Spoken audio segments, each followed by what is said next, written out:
A tough day for Tottenham at their new stadium, beaten by Newcastle by 1-0. Joe Linton scored the only goal. A sweltering day here in North London. Brian Kerr alongside me. What went wrong for Spurs?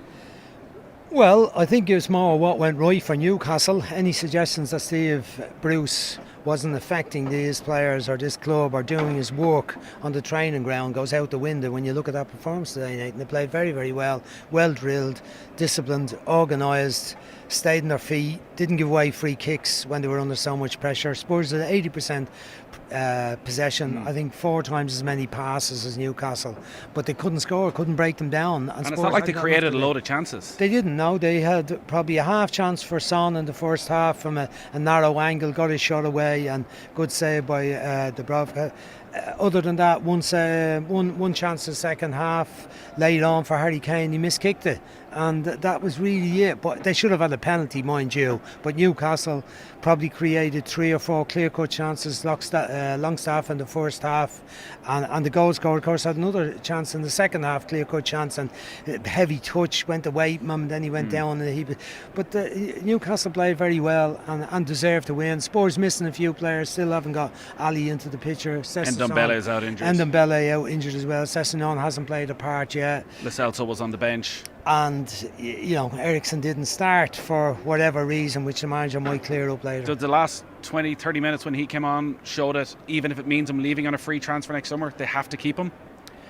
Well, we can say that, and Spurs supporters might say that, but Daniel Levy calls the shots in terms of the financial structure in this club, and he will be the one. I think the manager Pochettino has made that clear, that it will be Daniel Levy's decision what happens in relation to them taking the fee. I think Pochettino has been prepared in the Spurs fans for life without Eriksen by not playing him in the opening game against Aston Villa, and in today's game at the start, only bringing him on when they were chasing it again with a half an hour to go. You kind of wonder why not play him and start it, but there's obviously a lot going on in the background. That to me felt like a Rafa Benitez-esque Newcastle performance. Defensively solid, good on the counter-attack. Was that what Steve Bruce was trying to reinstill in those players, do you think? Well, I think he had to do that. I mean, they would have expected to go to Norwich and have a fair bit of the ball. Whatever about Arsenal in the first game and losing at home in the first match might have been the frustration. It would have been a surprise had they got something off Arsenal the opening day. But the performance against Norwich was obviously not good enough. But Norwich were vibrant. They were a young, vibrant, enthusiastic team, full of the effort and graft you get from players when they've come up, got promoted.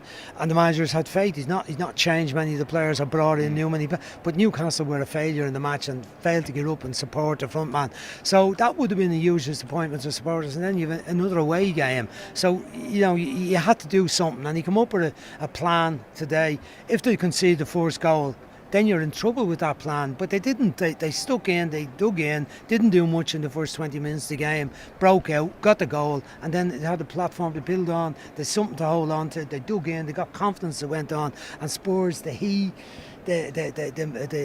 whole atmosphere. The atmosphere was fine in the stadium, but people were frustrated that Spurs couldn't really break them down, and the humidity and the heat and the few injuries and the stop-go nature of the game helped Newcastle to get to their target. It's our first visit to this spectacular new stadium, and it does take your breath away when you walk up the old Tottenham High Street from what was here to what is here now, and it feels like it's just been dropped down from another planet. Your thoughts on what Tottenham have produced here? Well, it's magnificent. It didn't take that long of a time. It took a long time from getting where the hope was, could they start last season in the stadium and only miss out really on a season, to waiting almost another season, got last few matches in last year.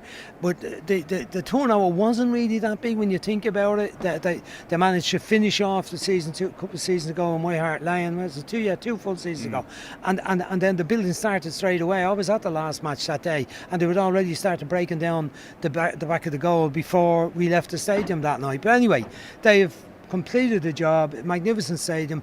Most importantly, from a Spurs point of view, it's going to generate more money for them to compete in the market with the big clubs of Europe. That's where they've got to get to. They've also got to establish it as a hostile environment for away teams. Now, it wasn't like that today. There was an element of, well, we're expecting to beat this gang. Oh God, they've just scored. When are we going to score? They've got to get this situation Spurs supporters where they are. I mean, it's an expensive crowd coming. It's expensive to come in here, and maybe some of the more hostile individual supporters are loud-mouthed are getting priced out of this stadium, but they have got to end up that at both ends of this ground it's very difficult for teams to defend, and that referees are affected by the noise created. We didn't get that today. I mean, Mike Dean got away with just letting one go and leave it away on VAR. There was a big appeal, but not a huge appeal, I would say. So they've a bit to do here. They've got to generate this idea that you come here at your peril and everyone's going to struggle. This is good for all teams in the league. We'll be looking at this going, hey, can't wait to play there. Newcastle won at Spurs, no big deal. What about the TVs in the toilets? Yeah, well, look, can't put a price on that. Well, what about the media room? You know, we're in the media room. Big Spurs in the old stadium in White Hart Lane, a few yards from here, was a tight, compact room. The food was always very good in it and lovely atmosphere. But if you weren't in about 2.5 hours before the game, you rarely got a seat. That's how it was. Really tight, hard to do a bit of pre-match walk in it. But you'd meet everyone that was in there, meet lots of friends. The room we're in today is kind of like an open plan. You described as 6-star hotel. I've never been in one, so I can only take your word for that. But it was like a big open plan lobby of a hotel with massive space, loads of nice seats, and then the bathroom. I went in to use the bathroom, and lo and behold, there was a television in front of me as I was doing what I had to do, and I saw a goal. And that's a first for me, to be in using the jacks, and I saw a goal on the telly live in a match with live from Bournemouth. So there you go. But the facilities are excellent. I saw the concourses at the back of where we came in, and the supporters gathered there, you know, an hour and a half, 2 hours before the game, enjoying themselves. And I believe they stay here after the game as well. They stay today after that defeat. Would be interesting to see when we're on our way out. You know, maybe today they'll go out and get the last bits of the beautiful evening sun that's out there.